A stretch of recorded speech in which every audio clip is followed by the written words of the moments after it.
জীবিত কুমারকে সবার সামনে এনে রুডি ও কুন্তলা ষড়যন্ত্র ফাঁস করে পুলিশে দিল দীপা। হ্যাঁ বন্ধুরা, আমরা এমনটাই দেখতে পাবো অনুরাগের ছোঁয়া ধারাবাহিকের আগামী পর্বগুলোতে। রুডি ও সোনা অষ্টমঙ্গলায় সেনগুপ্ত বাড়িতে আসে, এমনকি তাদের সাথে কুন্তলাও আসে। সোনাকে দেখে দীপা বেশ বুঝতে পারে সোনা ভালো নেই, আর সোনার প্রতি কুন্তলার ব্যবহার দেখে দীপার সন্দেহটা ক্রমশ বাড়তেই থাকে।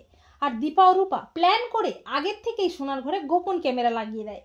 এরপর কুন্তলা যখন আবারও সোনার উপর অকথ্য অত্যাচার শুরু করে, তখন ক্যামেরার মাধ্যমে রূপা সবটা শুনতে পায়।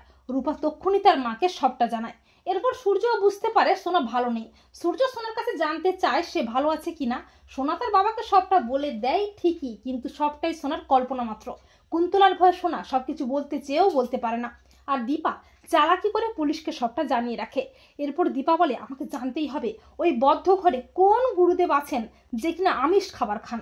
এই বলে দীপা সুযোগ বুঝে কুন্তলার বাড়িতে যায়, আর সেখানে গিয়ে জীবিত কুমারকে দেখে চমকে ওঠে দীপা। দীপা বলে, তার মানে শয়তান কুমার তুই বেঁচে আছিস? কুমার বলে, হ্যাঁ দীপা, তোর পরিবারকে ধ্বংস করতে আমি বেঁচে আছি, আর কুন্তলা আমার মেয়ে, রুডি আমার নাতি, সবটাই আমাদের চক্রান্ত। দীপা বলে, তোদের সমস্ত খেলা আজকেই শেষ করবো শয়তান। এই বলে দীপা রুদ্রমূর্তি নিয়ে কুমারকে রাম ধরাই দিয়ে টানতে টানতে সেনগুপ্ত বাড়িতে নিয়ে আসে। জীবিত কুমারকে দেখে হতবাক সবাই। সূর্য বলে, দীপা কুমার বেঁচে আছে? দীপা বলে, হ্যাঁ ডাক্তারবাবু, ওই শয়তানটা বেঁচে আছে, সবটাই ওদের চক্রান্ত। কুন্তলা বলে, বাবা? কুমার বলে, কুন্তলা আমরা ধরা পড়ে গেছি, আমাদের সব খেলা শেষ। সূর্য বলে, কুমার কুন্তলার বাবা? দীপা বলে, হ্যাঁ ডাক্তারবাবু, কুন্তলা কুমারের মেয়ে আর রুডি কুমারের নাতি। আমাদের পরিবারকে শেষ করে দেওয়ার জন্য চক্রান্ত করে রুডি সোনাকে বিয়েটা করেছে। ওরা দিনের পর দিন আমার মেয়েটার উপর অকথ্য অত্যাচার করে, আমার কাছে প্রমাণও আছে। এই বলে দীপা রেকর্ডিং শোনায়, তা শুনে সবাই অবাক হয়ে যায়। সূর্য প্রচন্ড খেপে গিয়ে বলে, ওদের আমি শেষ করে ফেলবো।